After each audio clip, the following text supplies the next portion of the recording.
SwoleBenji here. So the test room just released all the new weapon changes that are going to be coming out, and I wanted to be the first to show you them. So let's get into it. So the axe tree, the third Q ability, Rending Rage, they made the stand time on it shorter, so that means you can attack while moving faster, which is really nice because this thing used to root you to the ground, make you stand still while you swinged. So that's cool. Also, the W adrenaline boost is now 3.5 seconds, and also you can use a Q ability and keep the stack, which I failed to do it in time there. But you get the point. You can use your other abilities now to keep your W from going off cooldown. I still don't think it's enough time. All right, it used to be 7 seconds flat, but if you don't hit something in 3.5 seconds, so about half the circle. So you see this circle that's filling up. You got to hit something in that time. Oh well. They claim, oh yeah, there it goes. As long as you hit something with your Q or your E, you're fine. It'll keep the buff up, but not forever. Another cool thing is locked in combat. What? Let's get out of combat. Okay, so Battle Rush, something that no one ever really uses except maybe for Arena or Crystal League. I don't really know where this is actually used. Used to, you had to target an ally or an enemy, and you would charge at them and reduce the healing that they received and increase the healing that you received for allies. But now, you can use it as a movement ability, so that's cool. You can just dash over here, and then boop, there you go. Now you have additional healing, which is surprisingly actually pretty good when combined with the one-handed axe. You know, that's like a secret sleeper combo right there. Alright, but other than that, the biggest change for the axes is the Infernal Scythe, which is, well, it's this weapon right here. And the, oh, my alerts are on. My bad, let me turn that off, sorry. Don't want to interrupt the video. Thank you, Evil Lek Z, for subscribing. Anyway, that's what that noise was. Let's get back into it. Okay, so the Bloody Reap ability, okay? This is what it looks like. You swing your Sith, it hits them, and then it hits them again. Okay, now they changed it. They made it now where you can use it like an execution. You know how Bloodletter, if an opponent is under 40% life, you'll deal more damage? Well, that's under 2 bars on their health bar. Okay, so let me show it off for you. Actually, let me reset the fight real quick so I can show you the full power of this bad boy. Now, I've tested the E ability already, unbuffed, and I was able to do about 800 damage.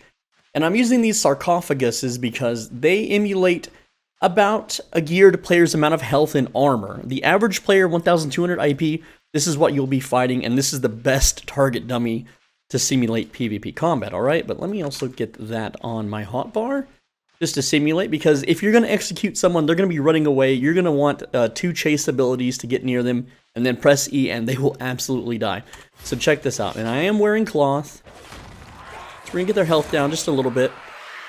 Alright, we're going to press this, do some autos, hit them again, press the D to armor shred, which I don't think I hit the armor shred. Okay, well, I actually killed that one before hitting him with the second E, so that's my bad. Let's try that again. Let's go to the next target dummy right quick, and I will show you this weapon's power. It is absolutely crazy. Alright, because I've been able to execute for over 2,200 damage, which will absolutely just delete a player's remaining life bar. I'm just waiting on cooldowns. And yes, I could get that number higher with more armor shred, with poison potions, you name it. This thing is going to be an absolute beast and super scary, alright? There we go, hit him again, wait on my cooldowns, hit him with an auto, just building up my stacks. Hit him with that. And 2,501 right there. That is a huge execute right there. The tooltip is 1,658, which is, it's a little over double damage of what your E will normally hit for. So I think this will be really good for maybe mob farming? I don't know. But anyway, that's the axe changes. There are other things, and let me show you what those are. Alright, so Firestaff has a new spell. It is called Searing Flame. Whenever you get 3 consecutive hits with it, your next cast will deal a little under double damage. It actually kind of sucks. Look at it. So it's just a little basic fireball. I'm sure that they will make a better animation than this, because it's kind of cringe.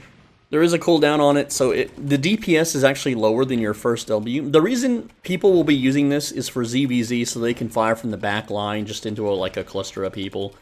That's pretty much it. The third ability, when it lights up, gives you an instant cast. You don't have to wait on the global cooldown. And it's the same exact animation, same exact range. It just deals more damage. That's all. Kind of boring, actually. Alright, the glacial staff got a really cool buff, and a way the spell casts is changed. I'm sorry, guys, but this is so cool, I gotta show you. Alright, so damage versus players has been increased massively, and here's the cool thing, right? Normally when you cast it, it would just float forward from your position. But now, you left click and hold, and you can point it to flow any direction. Kind of like the curse tabs, right? So now, you can change its direction.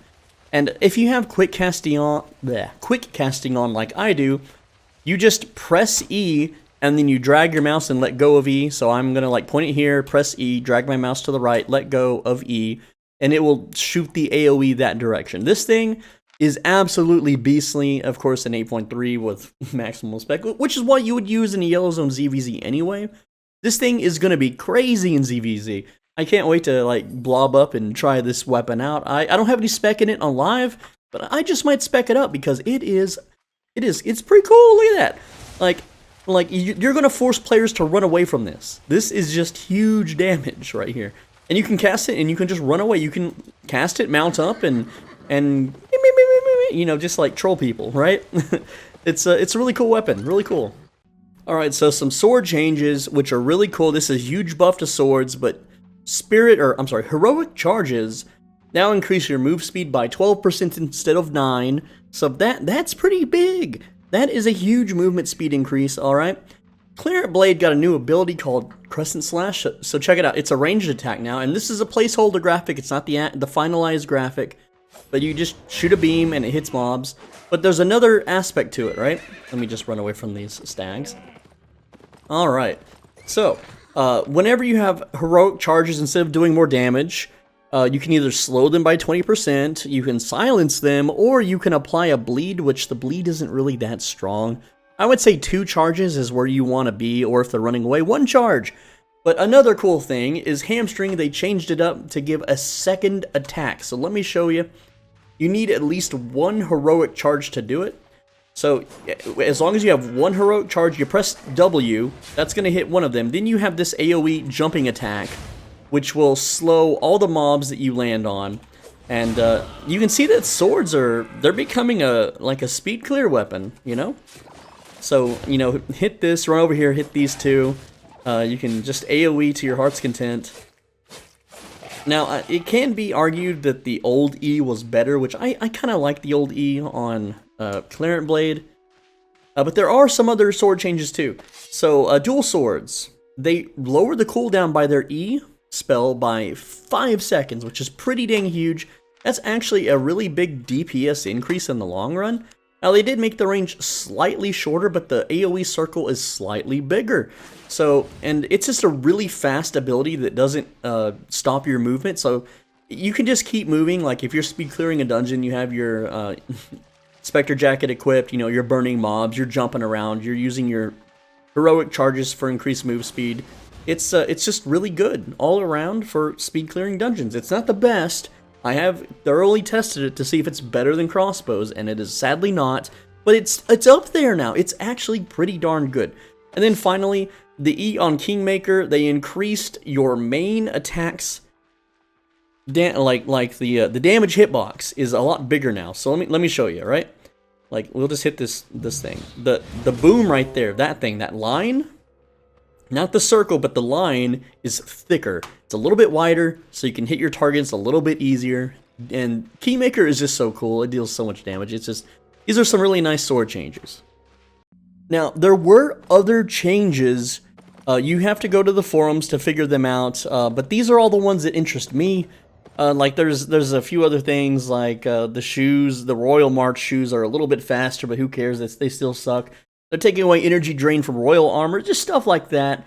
But I just wanted to show off the cool new stuff that I thought was really good.